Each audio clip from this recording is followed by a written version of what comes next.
Hello everyone, welcome back to another video.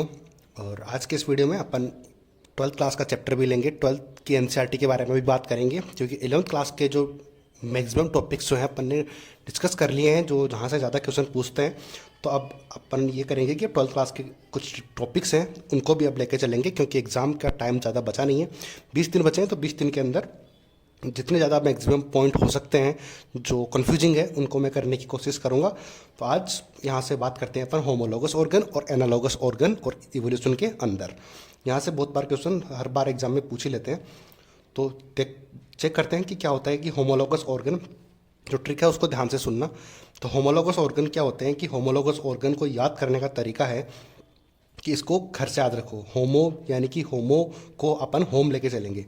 Home से याद रखेंगे तो आसानी से याद आ जाएगा, क्योंकि होम है तो होमो है, तो होमो से होम याद रख लेंगे। तो इसमें एक कहानी के रूप में अपन याद रखेंगे तो अपन को सारी चीज़ें याद हो जाएंगी। तो इसमें होता क्या है, पहले देखो, एक तो ओरिजिन और स्ट्रक्चर सेम होते हैं। एक तो वो पैदा, ओरिजिन को बोलता हूँ मैं जो पैदा होते हैं वो, तो स्ट्रक्चर को बोलता हूँ कि जो दिखने में कैसे होते हैं। तो जो पैदा होते हैं वो उनका प्लेस और दिखने के बेसिस के ऊपर अपन उनको करेंगे सेम। यानी कि जो जो पैदा होते हैं और जो दिखने में होते हैं वो सेम सेम होते हैं, ठीक है। और जो उनका वर्क होता है वो डिफरेंट होता है। अब किस तरीके से इसको याद रखेंगे अपन लॉन्ग टर्म में, अब उसको याद करेंगे इस तरीके से। अब ये तरीका आप देखते रहो फिर, ठीक है। अब देखो, ये होम से याद रखेंगे कि एक घर में या फिर घर के लोग वही पैदा होते हैं। पैदा होने का मतलब मैंने बताया था कि ओरिजिन को अपन लेंगे पैदा होना, यानी जहाँ पर वो पैदा होते हैं, जहाँ उनका जन्म होता है, तो घर पे होता है ना।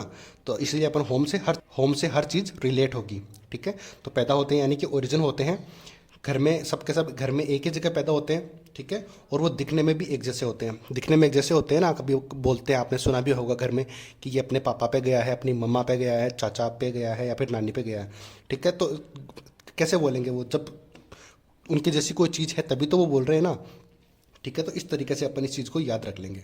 आई थिंक कि यह चीज़ आपको याद हो जाएगी। यानी कि होम से याद रखेंगे तो होम के अंदर जो लोग पैदा होते हैं वहीं पे, तो एक ही घर में तो पैदा होते हैं।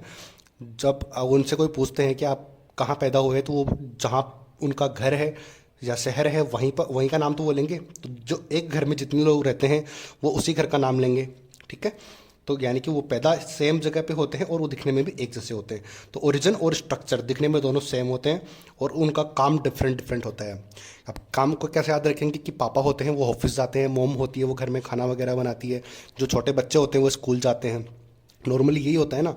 तो क्या हुआ, क्या सबका काम एक ही है क्या? तो सबका काम एक नहीं है, लेकिन क्या सब एक घर के लोग एक ही काम करते हैं क्या? तो आंसर मिलेगा नो। यानी कि सारे लोग एक जैसा काम तो नहीं करते हैं ना। तो मैंने अभी अब एग्जांपल दिया, पापा अलग करते हैं, मम्मा अलग और छोटे बच्चे अलग, ठीक है। तो इस तरीके से अपन इस चीज़ को याद रख लेंगे। अब बात करते हैं इनके एग्जाम्पल्स। तो ये एग्जाम्पल्स हैं।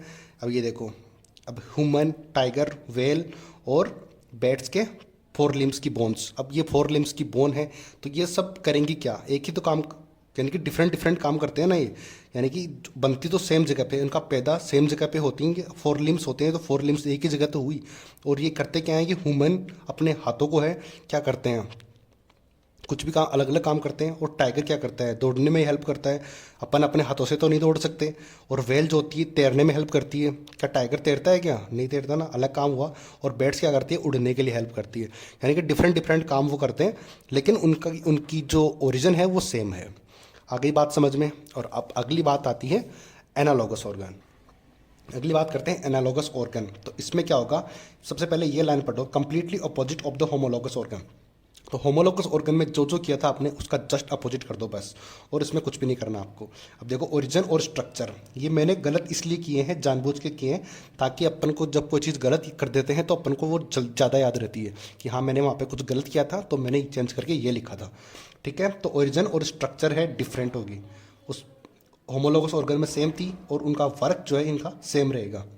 आ गई बात, यानी कि जो होमोलॉगस था उसका जस्ट अपोजिट कर देना, कंप्लीट अपोजिट हर चीज़, ठीक है। अब बात करते हैं इसके एग्जाम्पल्स की। एग्जाम्पल्स की बात करते हैं तो ह्यूमन और ऑक्टोपस की आइज़। अब ह्यूमन की आइज़ और ऑक्टोपस की आइज़, उनका काम क्या है? वो देखने का काम करती है दोनों, हो गया सेम वर्क। उसी तरीके से बर्ड्स और बटरफ्लाई के विंग्स, ये भी उड़ने में ही हेल्प करती है ना।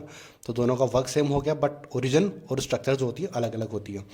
ठीक है, बर्ड्स के विंग्स थोड़े बड़े होते हैं, बटरफ्लाई के छोटे होते हैं। ठीक है, ह्यूमन की आई भी छोटी होती है, ऑक्टोपस की बड़ी होती है। तो इस तरीके से ऑटोमेटिक है, अगर आपको ये चीज़ें पता होंगी जो मैंने बताई है स्टोरी के रूप में, और जो ट्रिक बताई है कि किस तरीके से याद रखना है, अगर एक का भी याद रहेगा तो आप उस चीज़ को आसानी से सोल्व कर लोगे। तो आई होप कि इस चीज़ से आपको थोड़ी हेल्प हुई होगी। अगर वीडियो पसंद आया है तो लाइक, सब्सक्राइब और शेयर ज़रूर करना। मिलते हैं इसी के साथ अगली वीडियो में। Thank you.